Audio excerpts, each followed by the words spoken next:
Good evening, everybody, and welcome to the Tyngsborough Finance Committee meeting. Today is April 24th, 2024. It is 6:30, and I guess we'll start with a quick round of introductions, starting with Colin. We'll start with you and kind of work our way around. Sure. Good evening, Colin Loisel, Town Manager.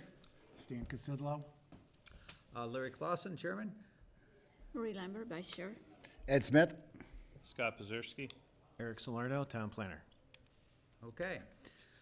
So away we go. We'll start with a public comment. Anybody? Nope. Okay. Seeing none. We'll move on to the next item on our agenda, meeting minutes for March 5th, 2024 and April 8th, 2024. Can I get a motion to? Make a motion to approve the minutes for March 5th and April 8th as written. Okay, motion second. All in favor of approving? Aye. Aye. Opposed? Abstain? Okay, that carries 5-0. Okay, and the main reason why we're here tonight, review and vote recommendations on the May 7th annual special town meeting warrant articles. And with that, Colin, I will turn things over to you. Fantastic. Thank you, Mr. Chair. So I will present the article, pause for questions, and then for each of them, I'll need a motion from someone on the Finance Committee to either recommend or not recommend, followed by a vote. If it's okay with the board, there are some that are like housekeeping items. I'll present those together, 2 or 3 at a time. And Okay. if there are specific questions on individual ones, I can break them out. That'd be Okay. fine, yep. Perfect. Yeah, all good. And then Eric Salerno is going to take over at the zoning amendments to explain those. All right, so like last year, we're putting the special town meeting first. You may remember previously we used to pause the regular town meeting to dive into the special and then return. It was a little crazy. So on the special town meeting warrant, there are 2 articles. Article 1 is a transfer of funds from free cash. Because both of these articles deal with the fiscal year 2024 appropriations, it has to be done at a special town meeting. Article 1 transfers $264,322 to the school department FY24 revenue for their Medicaid reimbursement. You may remember this number. It was on the warrant at the annual town meeting in May, but because free cash wasn't certified, we couldn't make the transfer, so this is a makeup article. At the same time, we're transferring their fiscal year 24 reimbursement, which is $190,696, and again, that's going to the school department revenue for their Medicaid reimbursement. Article 2 is the Sewer Enterprise Fund retained earnings. Just like the other one, this appeared as Article 11 on the May 2023 annual town meeting warrant. Even though the retained earnings were not in question, the Department of Revenue didn't release the retained earnings until they certified our free cash. So this sum of money was already included in the sewer department's budget for this fiscal year. This is simply a housekeeping item. And those are the only 2 items for our special town meeting. Okay. Pretty simple. Can I get a motion to recommend these 2 articles? Make a motion to recommend Article 1 and 2. Second. Motion, a second. Okay, all in favor of voting for to recommend Articles 1 and 2, signify by saying aye, please. Aye. Opposed? Abstain? Okay, that is 5-0-0. Excellent. Moving on to the annual town meeting, the first warrant article is the report to the town officers and committees. This is an annual article that formally accepts the annual town report. Okay, again, pretty simple. Motion to Shall I recommend. make a motion to approve Article 1 as written? Second. Okay, a motion second. All in favor? Aye. Aye. Opposed? Abstain? 5-0-0. Excellent. Article 2 is deposits to stabilization funds to see if the town will vote to transfer the sum of $960,000 from the following sources to the following stabilization funds. The first one is $400,000 to the Capital Asset Stabilization Fund from certified free cash. That $400,000 number represents the $200,000 that town meeting intended to deposit at the May annual 2023 town meeting, and a new $200,000 appropriation for this current fiscal year. That stabilization fund can only be used for capital assets, and by beefing it up, it's going to help us, since we know our borrowing capacity will be slightly lower for the next few years once the middle school debt is formally online. The next item is $350,000 to the Special Ed Stabilization Fund. This is a fund that was established in town 5 years ago, which helps offset the out-of-district tuition costs that the school department sees from year to year. Those costs are hard to budget for because they can change at any moment, and this fund allows us to not have dramatically negative impacts on the operating budget. That deposit represents $100,000 that was intended to be deposited at May annual 2023 town meeting, and a new deposit of $250,000. $200,000 to the debt stabilization account. That account can be used for future debt service payments. This is the first debt stabilization account deposit that we've made in some time. That balance is currently at zero, and the reason that we're looking to deposit money in it now, obviously, is that the middle school debt is coming online. As this board knows, it and the select board endorsed a plan that funds $1 million a year for the 30 years of the permanent loan to the middle school. And so beefing up the debt stabilization will allow us to be able to absorb future difficult financial years by tapping into the debt stabilization fund. And then finally, there's a $10,000 deposit into the stormwater stabilization fund. That comes from the FY25 receipts, not from certified free cash. And so as stormwater fees are paid throughout the year, they would get deposited right into the stabilization fund. And that helps us manage our compliance with the EPA MS4 permit. The one thing I want to note, and it's become abundantly evident over the last year for certain, is that while the MS4 permit is an unfunded mandate, addressing a lot of the issues that the permit requires us to address has also helped us alleviate some, although we still have a lot more, of the flooding issues that have been popping up, especially over this past fall. Culvert fails, et cetera. This money can be used for that, and it complies with the permit. A question, Colin? Yes. How does that, I think on a spreadsheet you sent us, how does the free cash stack up to, at the end of this? Yeah. How we stand against how we were or we should be? Absolutely. Thanks you for bringing that up. The Department of Revenue certified just shy of $2.6 million worth of free cash. The total expenditures that I'm recommending is somewhere around $2.1 million. And again, that's really high for one fiscal year, but it's because we're making the makeup payments from the last fiscal year. In the past, we can't use last year as an example because there was no free cash, but in prior years, we would spend down to $200, sometimes less, in available free cash. So this will leave us with almost $500,000, which is much higher than typical. One of the benefits to that is that in November, and we'll talk about this on the budget side as well, in November, we're going to have to renew our bond rating before we do the permanent borrowing on the middle school. And the more free cash and excess levy capacity you have, the stronger your financial picture is to the bond rating agencies, which will certainly help us maintain our AA+ rating, thus ensuring that we get more favorable interest rates. Okay. Any other questions? Michelle, I can make a motion to approve Article 2 and 3 as written. Second. Okay. All in favor of approving Article 1, 2, and 3, please signify by saying aye. Aye? Aye. Opposed? Abstain? Okay, 5-0-0. Thank you. I don't think that I yet Right, 3. explained Article 3, so I'll do Right. that very Right. quickly. Article 3 is appropriations from those stabilization funds. $800,000 from the road stabilization fund, which funds our road program. This is the third year that we're using $800,000 from that stabilization fund, and I would just remind the committee and the public at home that that is funded by 75% of the cannabis excise. So that money goes into the stabilization fund, 75% of it every quarter when we receive the excise payments. Authorizing $30,000 from the stormwater stabilization fund, I talked about what those uses are, and $350,000 from the special ed stabilization fund. That $350,000 represents the actual anticipated costs for the out-of-district tuition and transportation. And Dr. Flanagan at our tri-board meeting gave a pretty lengthy presentation on that expense, but that represents the amount they'll need for fiscal year '25. Any questions on that before I move to Article 4, since we already have a vote? And seeing as how we already have a vote, is there anyone here that wishes to change a vote after hearing the explanation to 3? No, okay. All right, I think we're okay to move on. Thank you. Article 4 is an annual article that continues and approves the revolving funds. Revolving funds are funds that are funded directly by user fees paid into it. The only change this year that I want to call your attention to is in the past, under the public building rentals revolving fund, For the first several years of the old town hall and then a couple of years of the first parish, the general fund supplemented the revolving fund to the tune of about $12,000 or $13,000.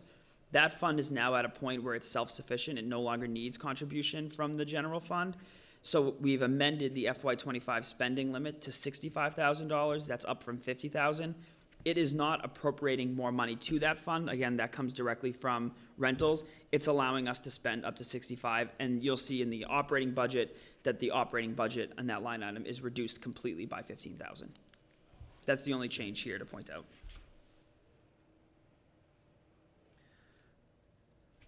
Okay, questions on Article 4?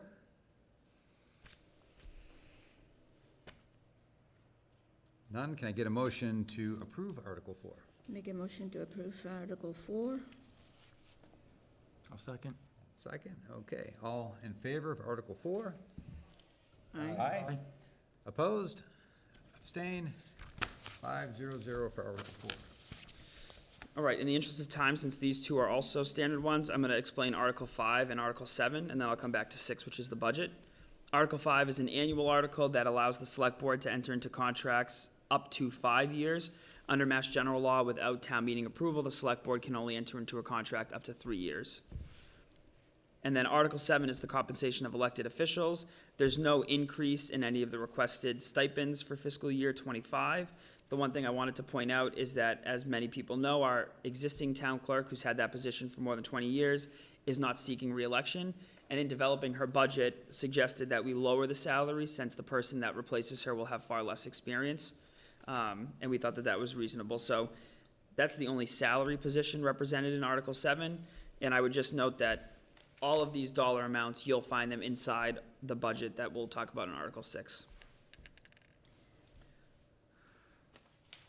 I have a question. Yes. So in Article 5, when it says agreements up to 5 years to lease or purchase equipment for the town, this is just for equipment, Correct. right? Okay.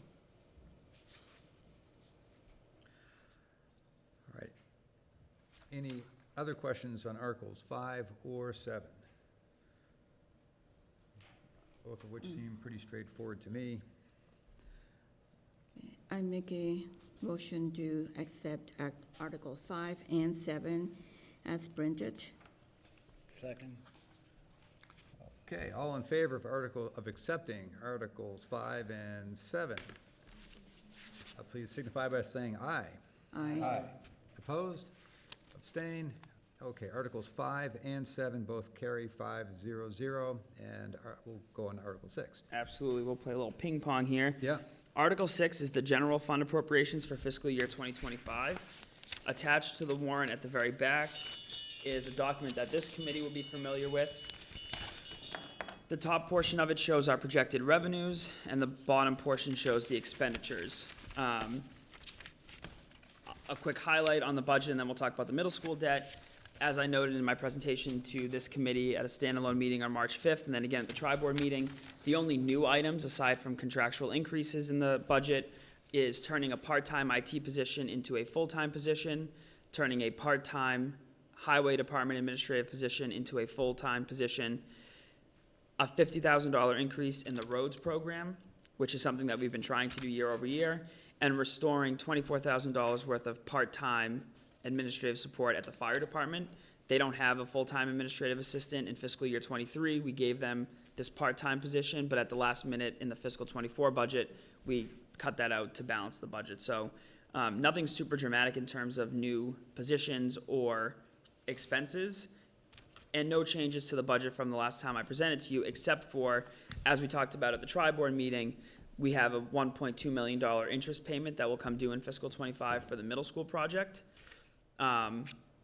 That's the result of us doing two short-term borrowings. One was $7 million in November of 2022, and one was $30 million in November of 2023.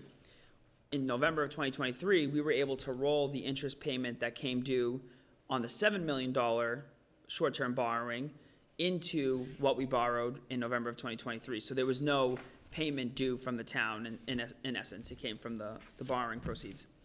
However, as we've been planning, our permanent borrowing, which is the 30-year loan for which the $1 million contribution was assigned annually, That will begin in November of 2024 based on our cash flow for the project and the estimated completion. Because we are not continuing with the short-term borrowing, and it wouldn't make sense for us to do a one-year short-term borrowing at 54 million, which is the town share, we have to come up with the money to pay the interest on the short-term $30 million loan, which is now maturing in November of 2024. The select board on Monday talked about a couple of options.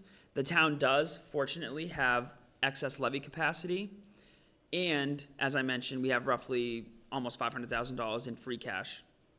The board could have chose to use free cash to lower the amount that will appear on the tax bill as a debt exclusion. Remember, the middle school, it's a debt exclusion, so it's going to be taxed to the residents annually on top of the regular tax levy.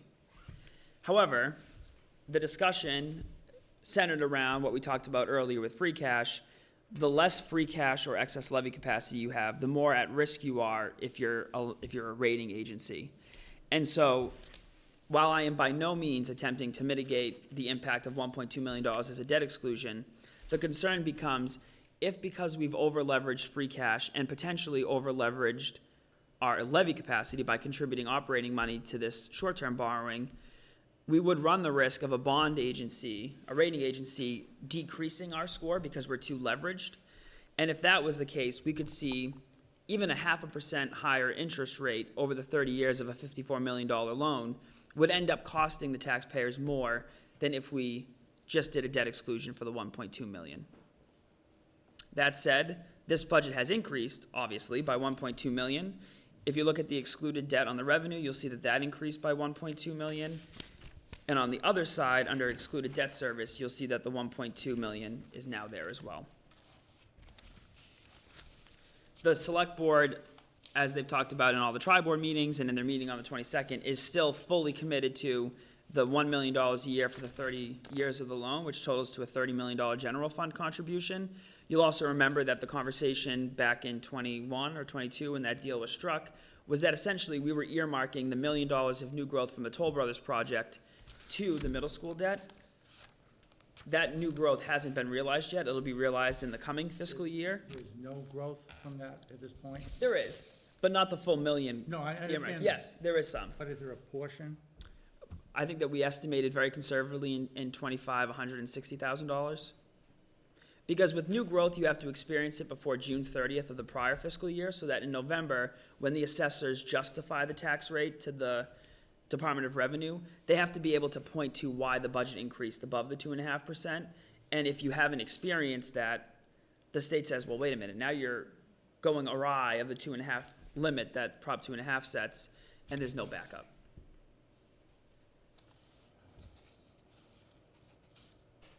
And what does that equate to on a per thousand? The average tax bill impact is somewhere in the $211 a year.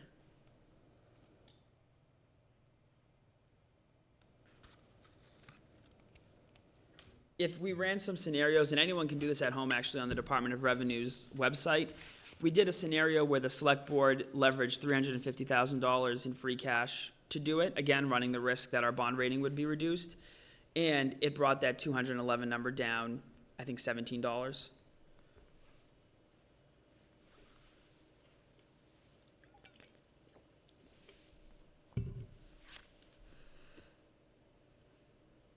I don't think we'd want to do anything to mess with an interest rate on $54 million. Agreed. That would seem like, creating a really big problem. Questions or discussion on Article 6?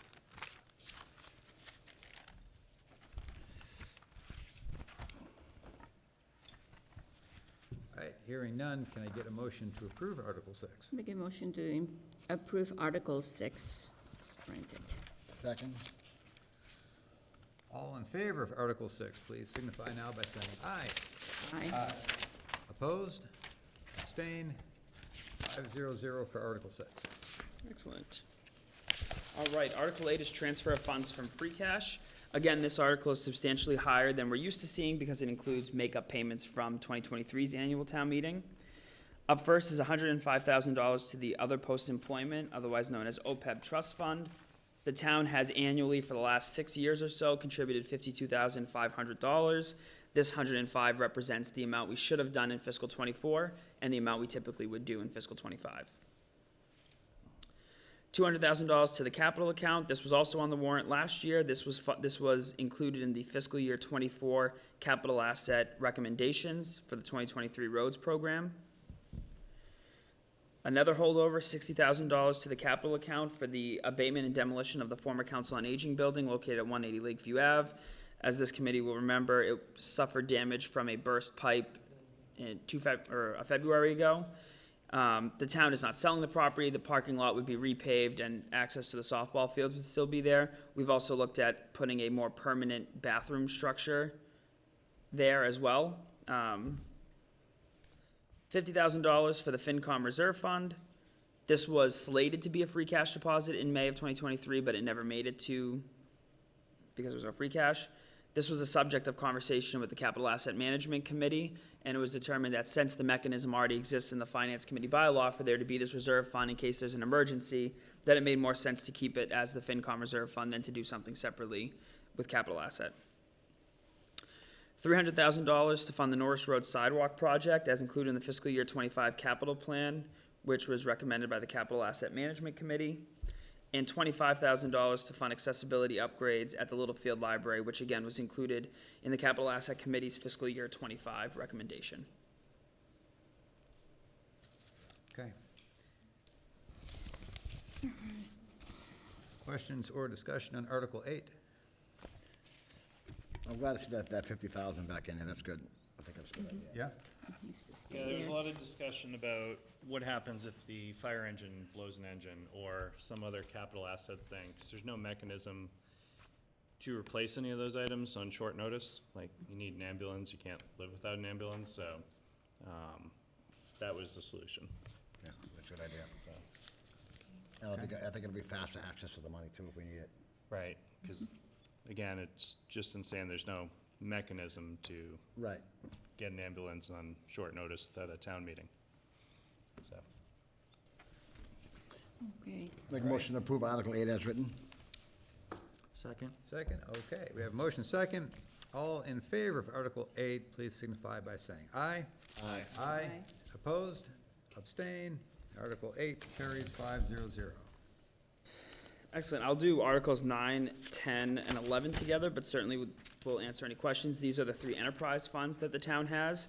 For those at home, enterprise funds are funded completely by business-like activities, not by the operating budget. So in Article 6, we approved the operating budget. These are the budgets for the three different enterprise funds. Article 9 is the ambulance enterprise fund, totaling $671,310. As we talked about when we did the budget presentation, the salary line here is slightly higher than normal. It isn't because of any contractual increases, it's because over the last 2 years, we had been incorrectly budgeting the holiday pay, and so at the end of every year, we were asking the Finance Committee and the Select Board to make substantial transfers to cover our mistakes, and this is just making it what we will actually spend. On the ambulance side, I do want to note that when we had our free cash certified on Friday, they certified $100,000 in retained earnings for the ambulance enterprise fund, which means that not only is it completely self-supported at this point, it's generating retained earnings. Profit's the wrong word, but that's money that they didn't expect to collect and that wasn't expended. So that money will be kept for when they need to replace another Yep. ambulance, right? Correct. So we don't have to do more. It can, yeah, it capital can't leave the enterprise fund. asset. Okay. Article 10 is the sewer enterprise fund. Nothing new really here. Their total is $3.9 million. They have a slightly higher capital outlay than they typically do because they received an $879,000 grant from the federal government that required a match. At the bottom of the article, it shows you where they get their funds. Most of it comes from department receipts. Those are your sewer bills, the betterment fund, and then retained earnings in $1.3 million. And then finally, Article 11, the last enterprise fund, is the PEG enterprise fund. That funds our media department. The amount this year is $185,279. The only new items in here is, as we talked about with the budget at our last meeting, they're funding $10,000 of the switch to make the part-time IT support specialist a full-time position, and we'll cross-train that individual to also run media programming. And it includes $40,000 of capital upgrades to replace monitors and cameras in the recording rooms. Okay. Let me see, questions or comments on 9, 10, and/or 11? Mr. Chair, I'd like to make a motion to approve 9, 10, 11 as written. Do you have a second? Second? Okay, we have a second. Okay, so all in favor of approving Articles 9, 10, and 11, please signify now by saying aye. Aye. Opposed? Abstain? So 9, 10, and 11 are all 500. A full carry. Excellent. Article 12 is the annual appropriation for CPC. Standard items that appear annually, $3,500 for Lake Massapog weed control and $7,000 for Lake Muscuppick weed control. We also have $50,000, which is the administrative expenses. That's the amount that you're allowed to allocate for unanticipated administrative expenses. Any money that's not spent in that falls back to your fund balance at the end of every year. We're in year 4 of debt service for the first parish, totaling $235,000. And in year 7, so we're closing in, on debt service for the Old Town Hall, totaling at $188,000. 2 new items, the Town Center digital sign project. This will replace the orange highway sign that sits on the corner of the First Parish parking lot and sends messages in code because it's so small. The CPC saw a couple different designs. All of them are much more tasteful, smaller. Don't think like one of those flashy neon signs. Think more one of the message boards that you see on like a school sign, just a nicer base. And $350,000 to potentially acquire an affordable unit located at 10 Merrimack Way, Unit C. This is a unit that is deed restricted affordable. However, the deed rider is so old that it doesn't survive foreclosure. Current deed riders survive a foreclosure. In this case, the bank is seeking to foreclose for the mortgage not being paid. And if they do foreclose, they don't have to keep it affordable because the deed does not survive the foreclosure. CBC allocated up to $350,000 for the town's affordable housing trust if given the opportunity to intervene.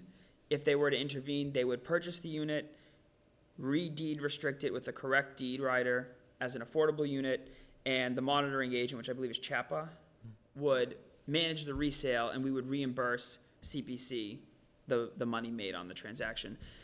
Tyngsborough has been very proactive on maintaining our SHI above 10%. However, certainly we don't want to get in the practice of just letting units fall off of our inventory if we don't need to. So it remains to be seen what will happen. The Affordable Housing Trust is meeting tomorrow to get an update on this. The bank is pretty much seems steadfast in moving forward with the foreclosure.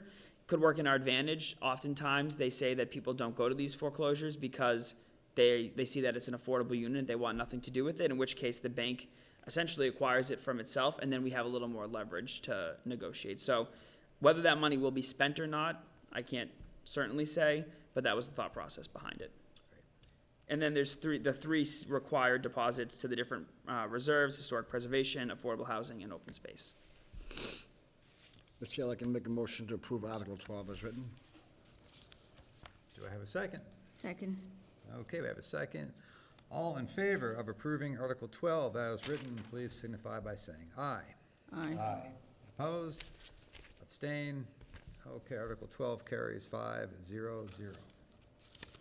Excellent. Article 13 is an annual article, I'm sorry. It's to approve prior year bills. As you all know, you can't pay a bill that was incurred in a prior fiscal year in the current fiscal year unless you get town meeting approval.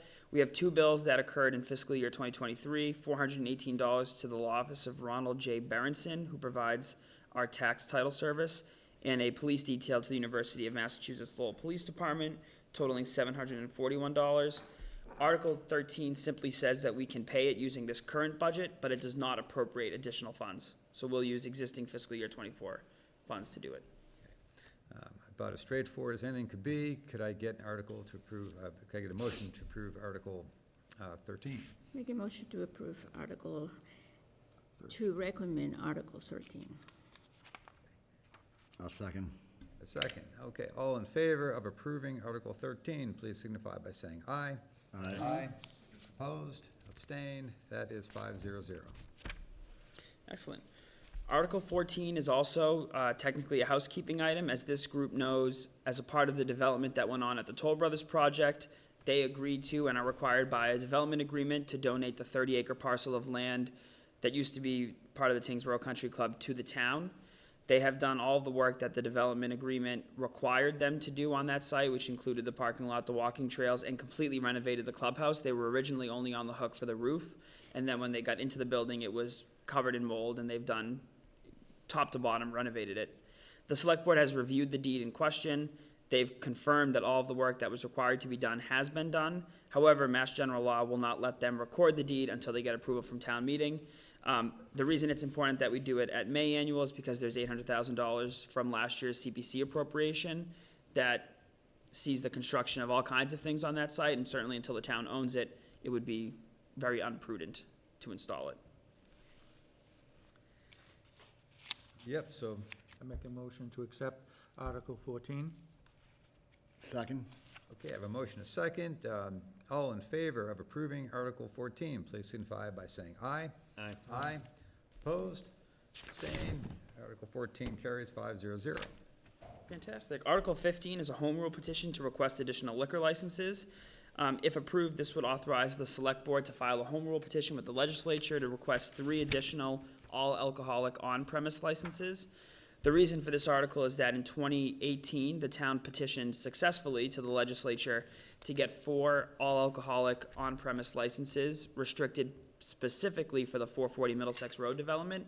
However, the language included an expiration date of 2021, and whereby if they weren't issued both by the town and the state by 2021, they would expire. Obviously, COVID happened, the development slowed. They now have restaurants lining up to go in there, and those licenses are not available. On the town's unrestricted license side, which is governed by our quota, we do have available ones so that they can keep the progress going. However, that means that we would be losing ones that could go elsewhere. So this article essentially will backfill the ones that we're giving to 440 Middlesex Road. The reason that we're not assigning these new ones to 440 is because we all know how slow the legislature is. We could be waiting 1.5 years or 2 years before this act is passed, and at that point, they'll already have the licenses, and it would be kind of a waste. Okay. Can I get a motion to approve Article 15? Make a motion to, make a motion to recommend Article 15 as printed. Second? All right, we have a motion second. All in favor of approving Article 15, please signify by saying aye. Aye. Opposed? Abstained? That carries 500. Mr. Chair, can I just ask a quick question from the town manager about that article? It wouldn't change your votes. Are those interchangeable, by the way? So like if there's a timeline overlap where if you're issuing licenses that weren't special, weren't home rule petition ones, go to 440 and then you ask for replacements, you can then use them as all-inclusive anywhere? Yeah, the wording on this article, we're just actually asking for unrestricted new 3 licenses. Great, thanks. Yeah. All right, I'm going to take Article 16, 17, and 18 together because they achieve the same thing, but because the government loves bureaucracy, they have to be printed 3 different ways. As we talked about before, currently 75% of cannabis excise revenue goes into the road stabilization fund.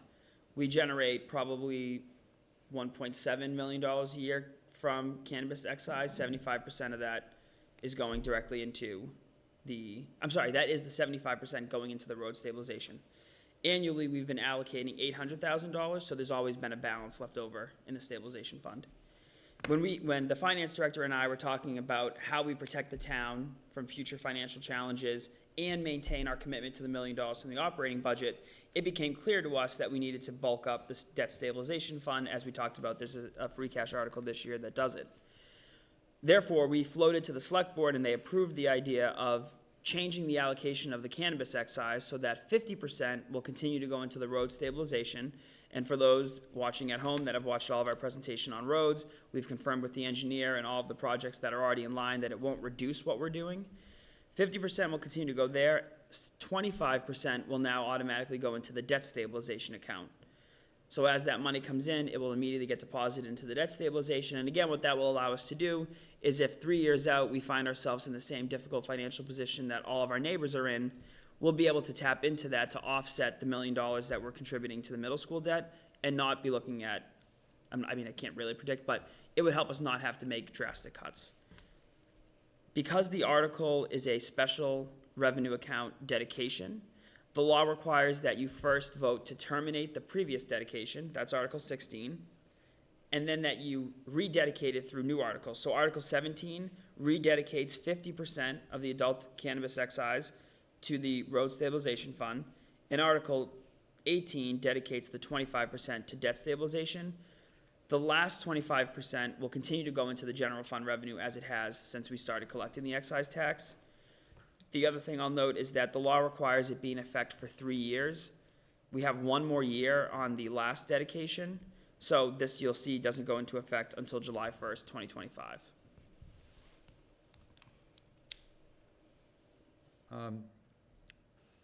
Any questions or discussion on Articles 16 through 18? So you're saying that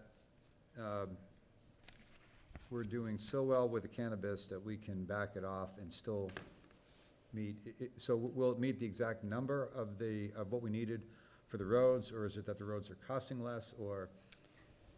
No, it's that it's performing better than I think we thought when we dedicated the 75%.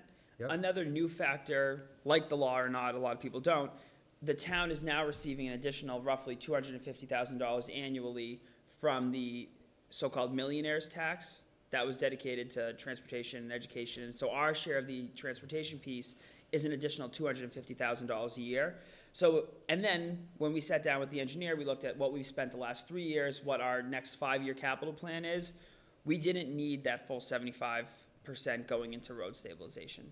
Roads obviously still cost more to do, but all of those factors combined made us comfortable that if we started dedicating 25% of that to the debt stabilization annually, there'd be no adverse impact on our roads project. So why did they come to capital asset last year for additional money for roads, for Patriot Way Road, whatever it is?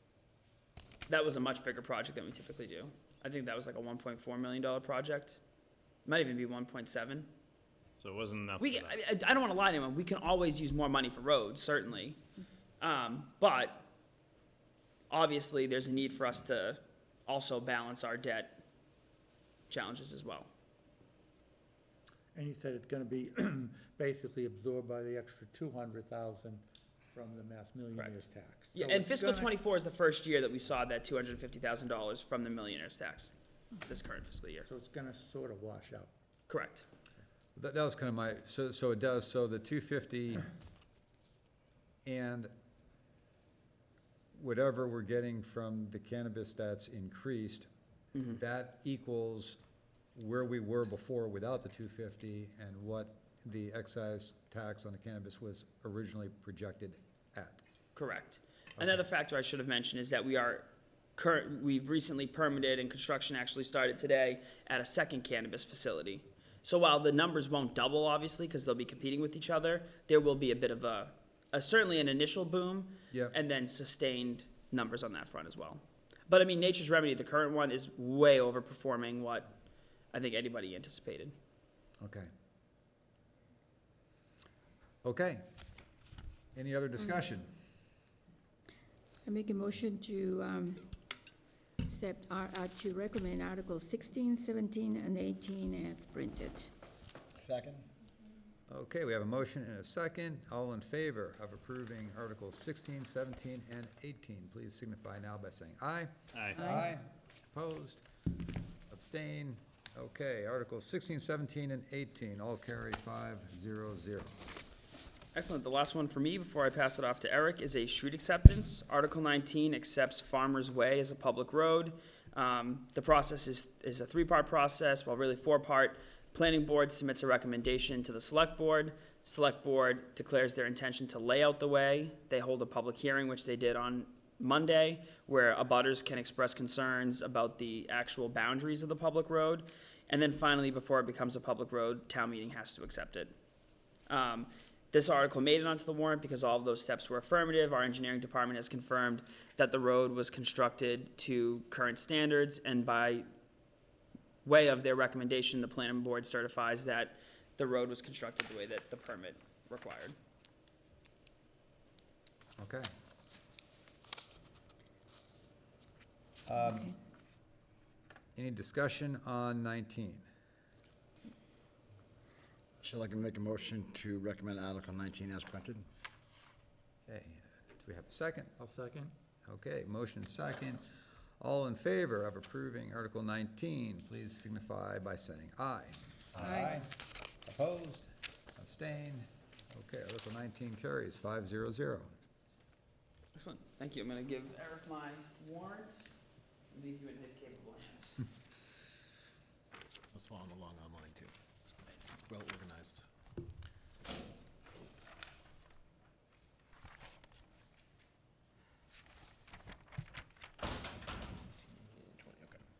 All right, so, Mr. Chair, Article 20 is a citizen's petition that was received for a zoning amendment that would allow the continuing care campus use and assisted living use in the B2 district. The B2 district, as a reminder, is the zoning district that essentially surrounds the town center. The continuing care campus bylaw in the zoning bylaw requires a minimum parcel size of 4 acres, so there's a limited number of parcels in the district today that would enable that use to take place. The citizens petition was primarily focused to enable this type of development at 84 Kendall Road, which is a large parcel directly across from essentially the exit of Bryant Lane off of Kendall Road. Okay. Discussion, Article 20. That's your property, right? How did I know that? Yeah, I have no problem. I've actually talked I to, read, yeah, I have no problem with that. Mr. Chair, I can make a motion to recommend Article 20 as written. Okay, do I have a second? Second. All right, motion and second. All in favor of approving Article 20, please signify now by saying aye. Aye. Aye. Opposed? Abstain? That carries 500. Excellent. Article 21 is another zoning amendment that is to reaffirm the town's prohibition of solid waste disposal in the industrial zoning district. This became essentially necessary based on a review from the Attorney General's office of the recodified zoning bylaw. One of the, I guess you could say, one of the benefits that the town receives from going through the recodification process is it gets a complete legal review from the Attorney General. They comb through essentially every single section for legality, and one of the elements that they had flagged and specifically had stricken in their response letter to the town was the town's prohibition of solid waste disposal in all districts. When we went back and looked at the laws that they referred to justify their essentially rejection of that prohibition, some of the language that's right within the state laws explains that a municipality that was already prohibiting solid waste disposal on July 1st of 1987 would be exempt from that law that the Attorney General's office was referring to. When we approached, meaning the planning office and town council, approached the Attorney General's office to make a revision to their letter or to revise their striking of that language, they unfortunately explained that they don't make revisions to their letters and was recommending that town meeting go back and either change it to a special permit or reaffirm their prohibition. So town council's and my recommendation to the town is to attempt the reaffirmation of the prohibition and submit it to the Attorney General's office with evidence that the town was already prohibiting it in July of 1987, to see their response. Sounds good to me. Shall I like to make a motion to recommend Article 21 as written? Do I have a second? I have a question. We're doing Article 21, right? Yes. So SPR, site plan review by planning board pursuant, is that normal just to have a review by the planning board? I'm not sure where you're referring to. It's on the next page. So right there. above Article 22 in the table. Correct. Yeah. So solid waste disposal would still be prohibited all the way across all Right. districts. But what was the question? Oh, the question is just the planning board, the ones that does this review? What you're seeing there, at the very, very top of that table, is a carryover of the key, like Okay. essentially the codes. So if you look back to the prior page, you'll see it's an explanation as to what each of those codes mean in the table. Right. P, O, PB, SB, Okay. and SPR. Those are simply explaining what those definitions are. It has Right. absolutely nothing to do with the planning board's review of anything else or to do with solid waste disposal. Okay, So when there is a site plan review listed in the table of uses that uses the abbreviation SPR, Right. then that responsibility does lie with the planning board. okay. So basically what you're saying, remember, is if you look over Special here. permit planning, Right, so if you go to the next page, yeah, right, see what says S there? yeah, That's okay, select board. If it said SBR, it would be a special permit. okay. All right, How do you define solid waste disposal? It's essentially a landfill. Or it could be, the receipt of, basically landfill. It could be the receipt of junk, it could be the receipt of other types of rubbish and waste. It's not necessarily like sewage. Well, I know, but there's gotta be a definition, right? There is. Okay. If you'd like, I can read it. Also, I'm going to abstain from this one, because I'm involved in that. I know that. You know that? Everybody knows that. So the zoning bylaws definition of solid waste disposal, which is in accordance with the state definitions as well, is listed as follows. Sanitary landfill, refuse transfer station, refuse incinerator with great area in excess of 10 square feet, a composting plant, a solid waste recycling operation, and any other works or use for processing, handling, treating, and disposing of solid waste materials, including garbage, rubbish, junk, discarded bulk items, and sludge, but not raw sewage and similar waste items. Okay, that covers a lot. Okay. Can I get a motion to approve Article 21? There was a motion on the floor. Oh, all right. I made a motion. Second? second, Second? Okay, we have a second. Okay, so all in favor of Article 21, please signify by saying aye. Aye. Aye. Opposed? And then Abstain. there's going to be one abstain. Okay, so that carries, and that's going to be 4, 0, and 1. Okay. All right, Article moving 22. along, Article 22 is a zoning amendment to the inclusionary zoning bylaw.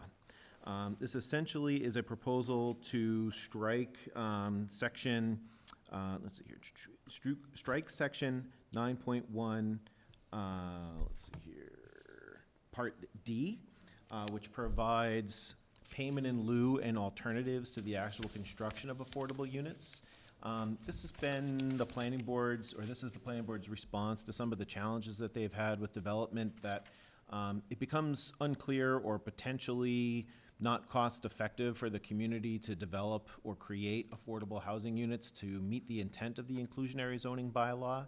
And by removing alternatives from the actual construction, the planning board believes that it would be easier for developers and the town itself to meet the intent of the inclusionary zoning bylaw by having developers, when they create developments with 7 or more units, to create the affordable units themselves. So I understand that the community created an affordable housing trust in order to help handle some of those funds. That doesn't necessarily mean the affordable housing trust loses its utility or its usefulness. There are other ways for the affordable housing trust, as we've heard earlier, either using funds that come from CPC or other types of grants and or land donations. For instance, we're trying to acquire land from MassDOT in order to remain active for the development of affordable housing beyond payment in lieu as a result of new development. Okay. All So right. you can see the language that is specifically being proposed to be stricken with the strikeout on pages 15 and 16, if you're using the same hard copy as I am. But it's essentially all of section D. So the planning board has already read through all this and approved all these changes. Yes. Michelle, I'd like to make a motion to recommend Article 22 as written. Okay, do I have a second for Article 22?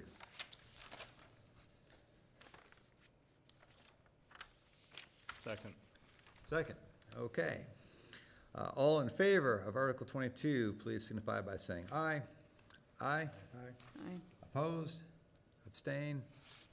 Article 22 carries 5-0-0. Thank you. All right, Article 23 is a zoning amendment proposed for the open space residential development section of the zoning bylaw. This is a similar reasoning behind the one that I had given about the solid waste disposal.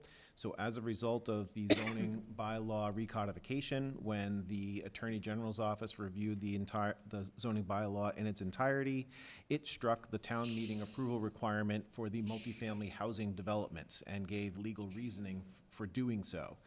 That action eliminates it from the zoning bylaw. When we asked the Attorney General's office why they neglected or omitted the same requirement from the open space residential development bylaw, they said it was an oversight on their part. Again, when we asked them to revise their letter and/or provide justification and/or to strike that section of the language, they said that it would be, another action would still be required from town meeting, which is why we're proposing it to town meeting with a support letter from the Attorney General's office with an explanation.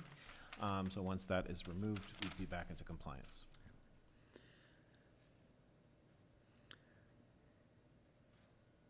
Well, that certainly sounds good to me. Is there any other discussion or questions on Article 23? Michelle, I can make a motion to recommend Article 23 as written. Okay, do I have a second for 23? Second? Second. Okay, all in favor of approving Article 23, please signify by saying aye. Aye. Opposed? Abstain? 5-0-0 for Article 23. Excellent. Article 24 is a zoning amendment for the table of uses to change the farmer's market or seasonal farmer's markets from a special permit, which requires, special payments, it requires public hearings, it requires advertising, it requires recording the decision, to a by right use that would be regulated through the Board of Health's regulations. So there'd still be an application process and a review of vendors and a review from public safety. We're basically creating a policy in order to regulate farmers markets rather than the onerous special permit process.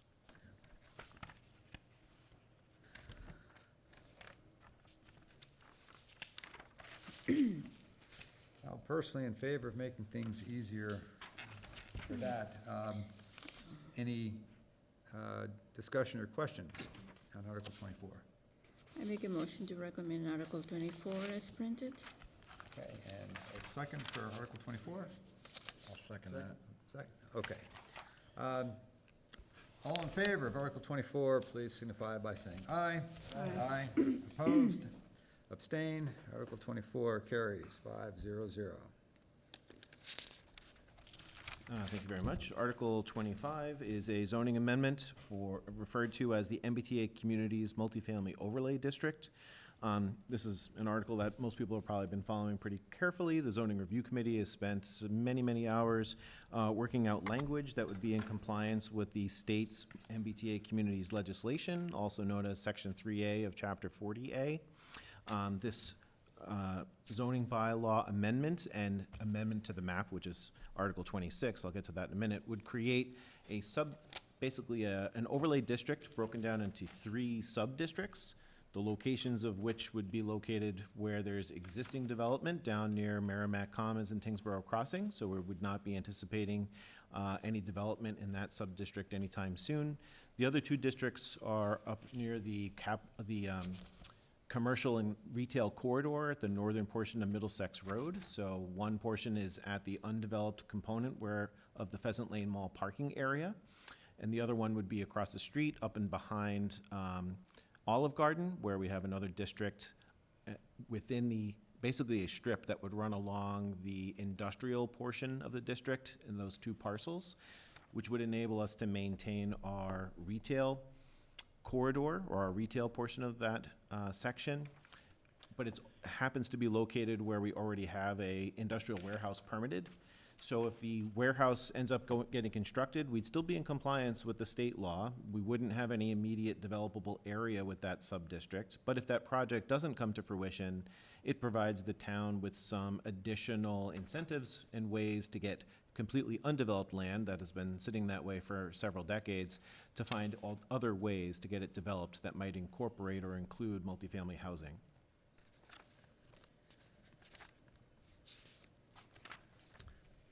And I'm glad they did actually make this. And then, so, and to be clear with this, we pretty much, the way I see it, and correct me if I'm wrong, but we kind of need to vote for this, because if we don't, the town is gonna lose funding it currently gets from the state of Massachusetts. Right. The explanation for this article is pretty lengthy. There's a lot of additional details, and I'm happy to go into greater depth. But you're correct in that Well, there's.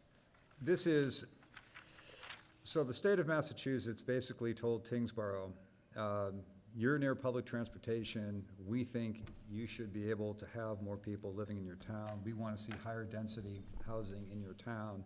You will set up zoning for higher density housing. If you don't, it's going to cost you money.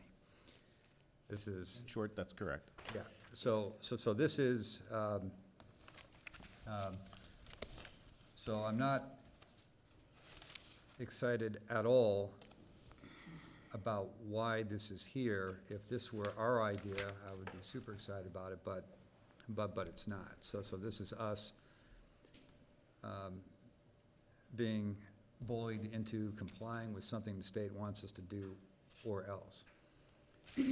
So that being said, you know, personally, I'm gonna vote for this because it would be a financial mistake not to, but. Well, it was actually good too, they also put an effective date of December 31st, so it won't go into effect at town meeting.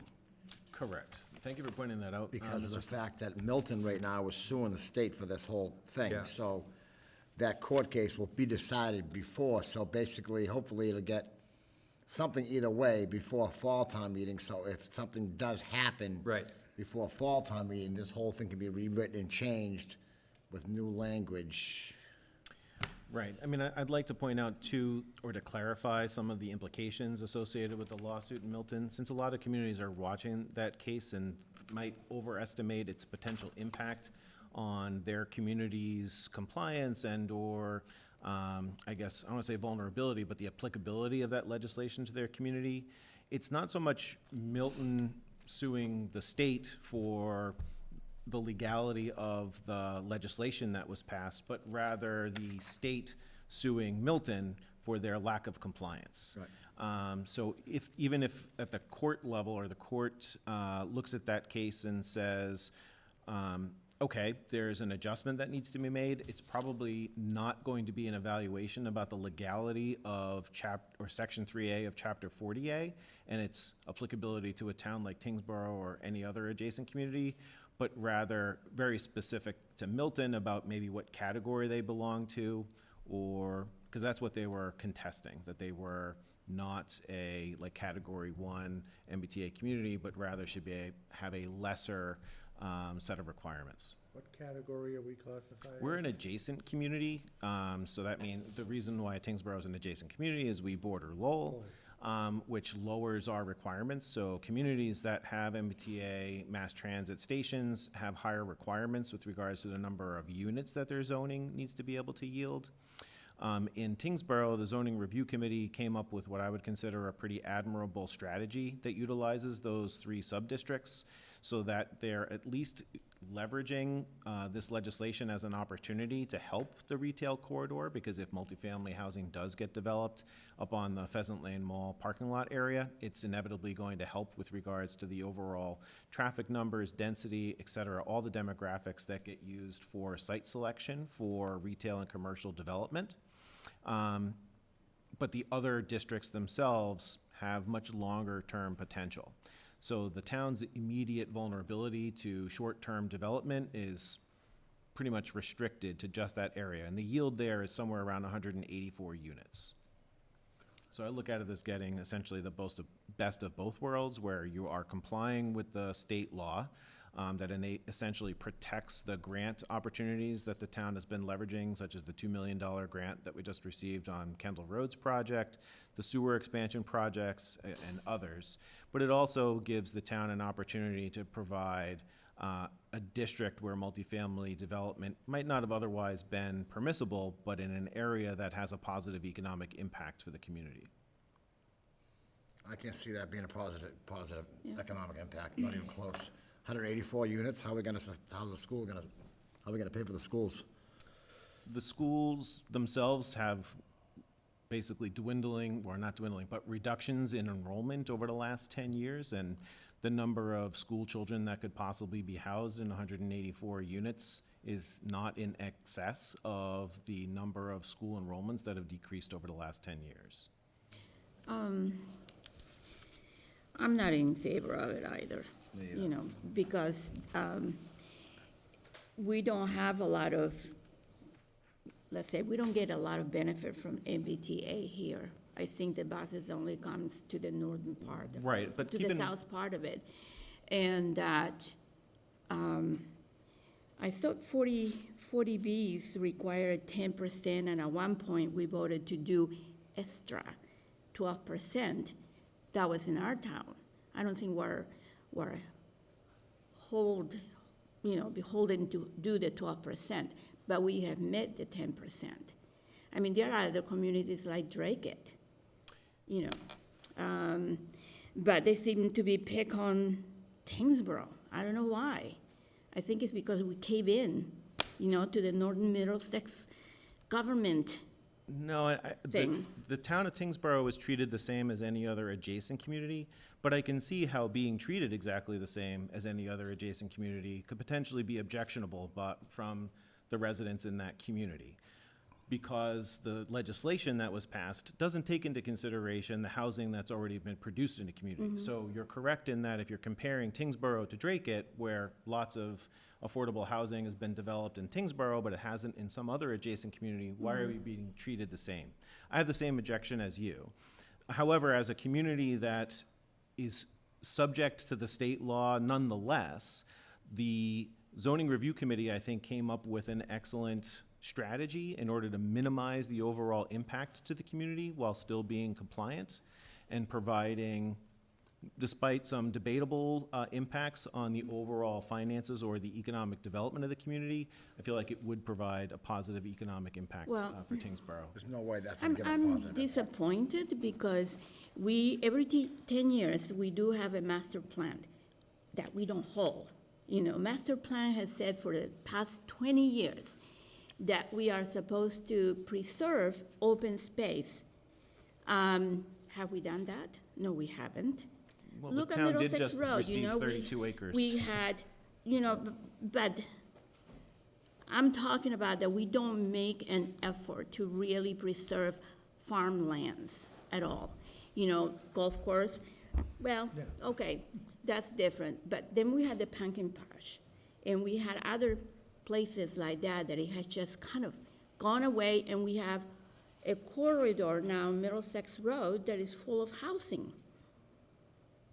So, you know, I don't think the people in town who moved to Tyngsborough, they moved to Tyngsborough because it's quiet.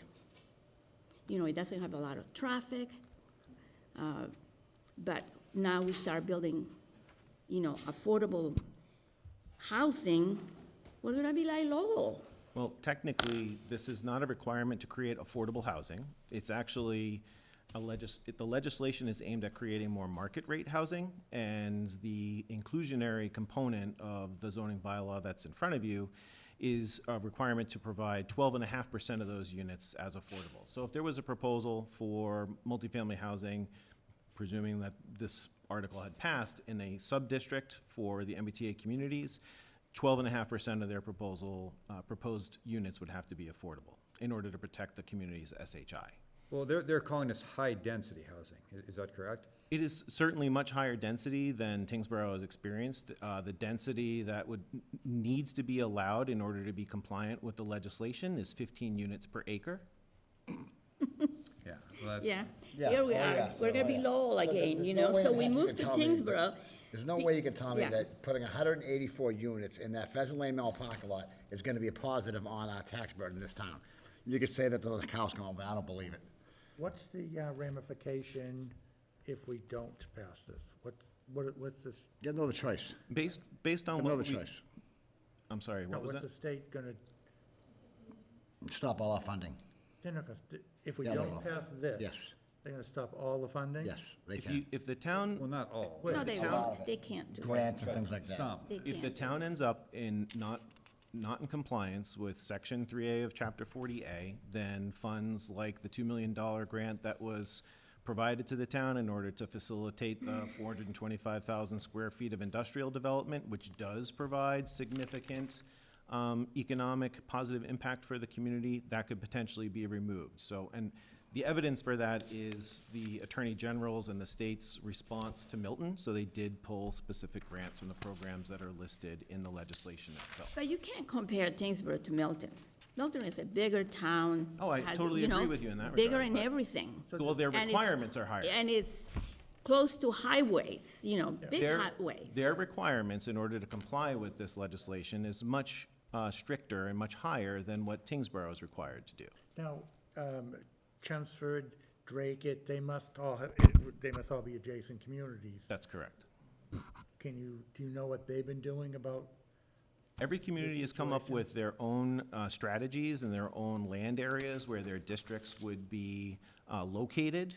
Essentially, the state law doesn't require that the land be, immediately developable, which is why the zoning review committee came up with multiple sub-districts with various immediate developability characteristics, if you will, in order to not just comply on paper, but rather comply both in somewhat of the spirit while limiting the community's immediate vulnerability to development that it might not be able to handle from an infrastructure or public services perspective.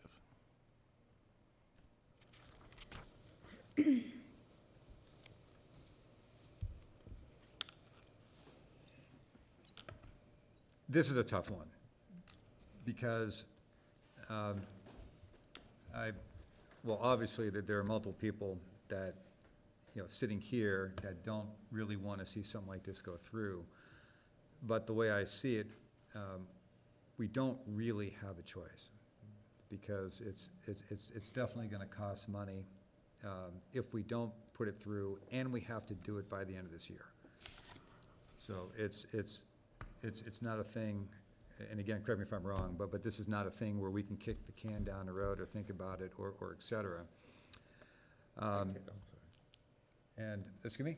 no, I guess I'm gonna go back to the question is, other towns have all done this, and the state is definitely not gonna give us certain amounts of money if this isn't put in place? It's written specifically into the legislation that non-compliance can result and will result in the removal of eligibility for existing grants that it's been issued, meaning if you've already spent the money, fine, they're not gonna claw that back. But if you already have a grant that's in process, like the Mass Works grant that the town just received, that money can be removed, as well as future eligibility for grants. And it is definitely true that the zoning review board, which for the record, I do actually sit on that board,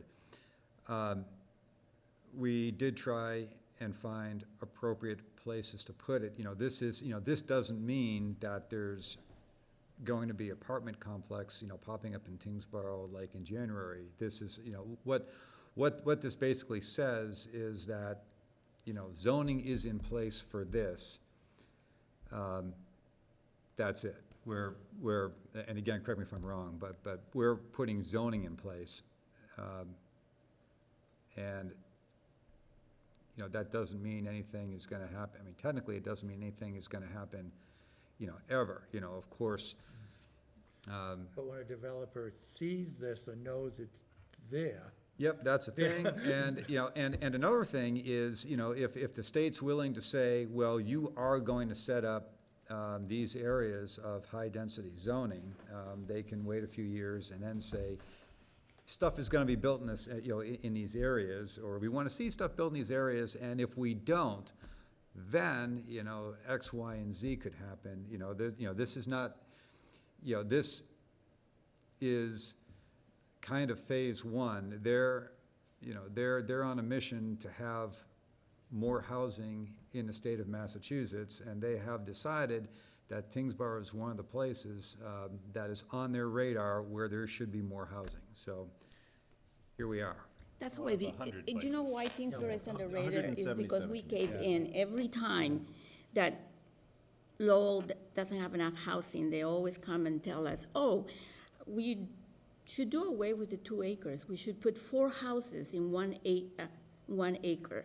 You know, it's just, I don't know, I've been here for 38 years, and we never say no to Lowell. I mean, I say Lowell, but it's actually Northern Middlesex government county, and This is now a the state. state law. Yeah, I understand that. They came up with a 40 law. Tyngsborough immediately met the 10% require, while other towns were taking their time.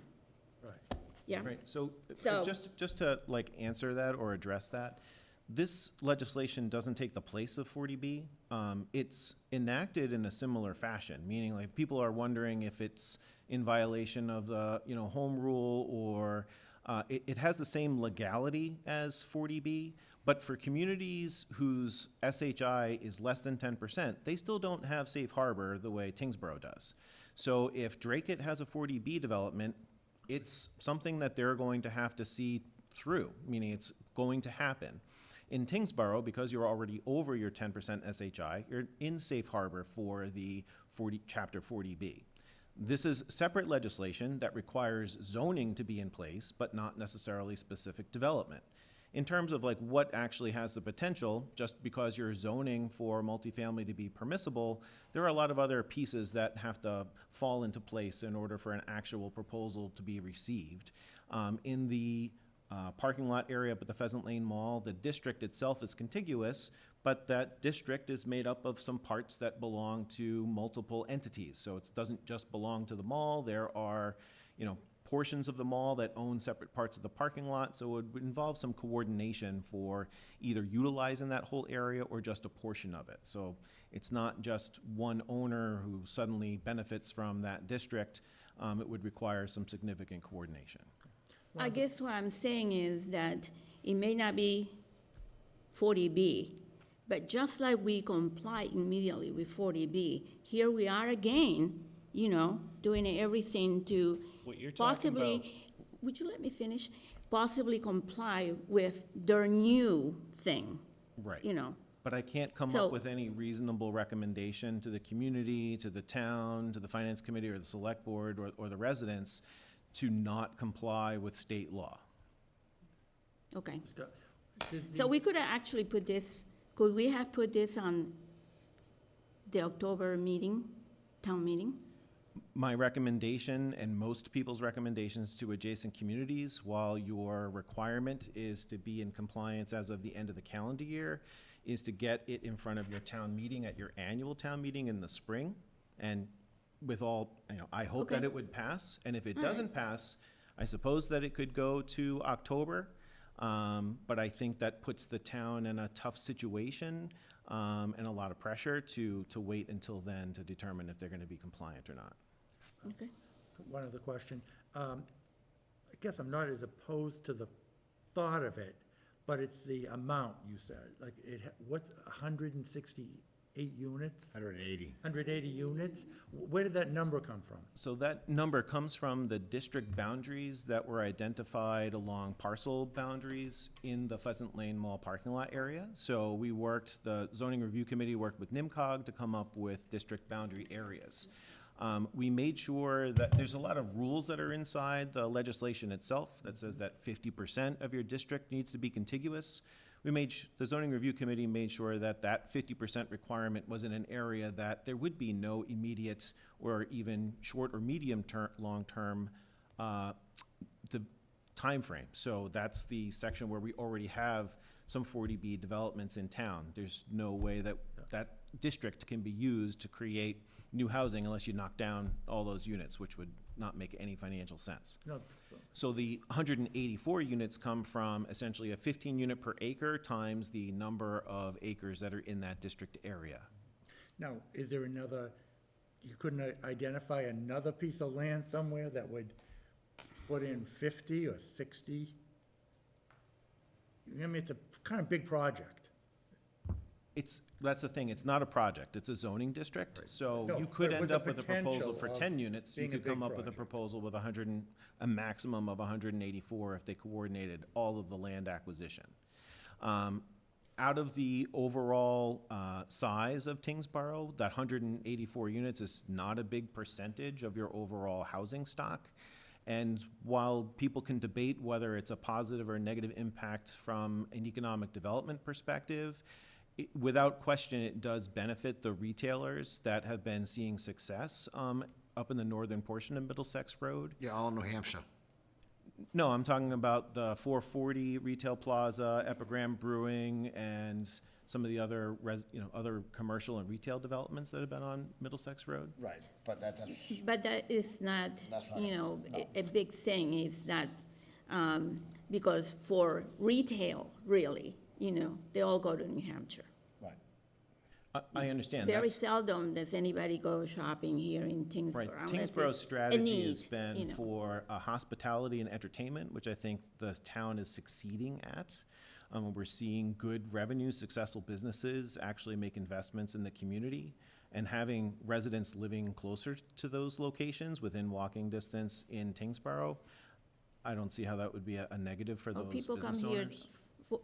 to restaurants because the meal sale tax is less than New Hampshire.